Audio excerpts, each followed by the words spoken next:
શું તમે મેંદા વગર ક્યારેય કુરકુરે બનાવ્યા છે? તો આજે આપણે માત્ર 10 જ મિનિટમાં ચટપટા એવા કુરકુરે ઘરે જ બનાવીશું. તેના માટે 2 મીડિયમ સાઈઝના બટાકા લીધા છે. વજનમાં જુઓ તો 200 ગ્રામ છે. તેની સાલ ઉતારી તેને આ રીતે ઝીણી ખમણીથી ખમણી લેશું. અને જો આ રીતે ઝીણા કાણાવાળી ખમણી અવેલેબલ ના હોય તો તમે ચીઝ ખમણવાની ખમણી આવે તેનાથી પણ આ રીતે ખમણી શકો છો. અને હવે બટેટાના શીણને 2 થી 3 પાણીએ ધોઈ જ્યાં સુધી ચોખ્ખું ન પાણી દેખાય ત્યાં સુધી આપણે ધોઈ લઈશું. સાથે પેનમાં 4 કપ પાણી, અડધી સ્પૂન મીઠું એડ કરી પાણી ગરમ થાય અને થોડું ઉકળવા લાગે એટલે તેમાં બટેટાનું શીણ એડ કરીશું.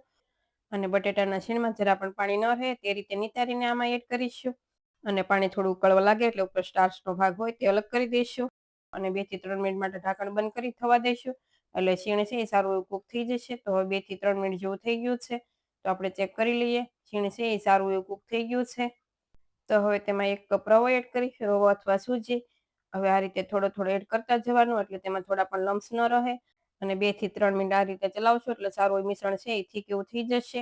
આ રીતે મિશ્રણ થાય એટલે ગેસની ફ્લેમ બંધ કરી મિશ્રણ નોર્મલ એવું ઠંડુ થાય એટલે આ રીતે પોલિથીનની બેગ લઈ તેમાં 2 થી 3 કળશી જેવું મિશ્રણ એડ કરીશું.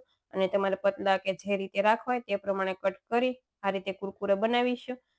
આ કુરકુરે બનાવવામાં કોઈ પણ એક વાટકીનું માપ સેટ કરી લેવાનું. જો 1 કપ રવો તો સામે 4 કપ પાણી એમ એડ કરવાનું. અને હવે કુરકુરેને મેં 1 રાત માટે પંખા નીચે રાખી અને 2 દિવસ માટે તડકામાં સૂકવ્યા હતા એટલે સારા એવા ક્રન્ચી પણ થઈ ગયા છે.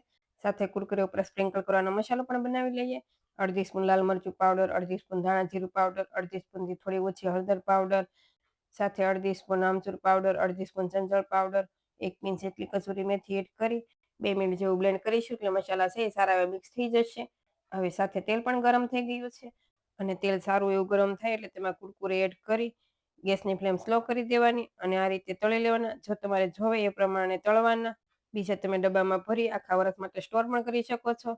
અને કુરકુરે ફ્રાય થઈ જાય એટલે તરત જ તેમાં મસાલો એડ કરીશું એટલે સારી રીતે મિક્સ થઈ જશે. અને મસાલો તમારે જેવા તીખા રાખવા હોય તે પ્રમાણે એડ કરવાનો.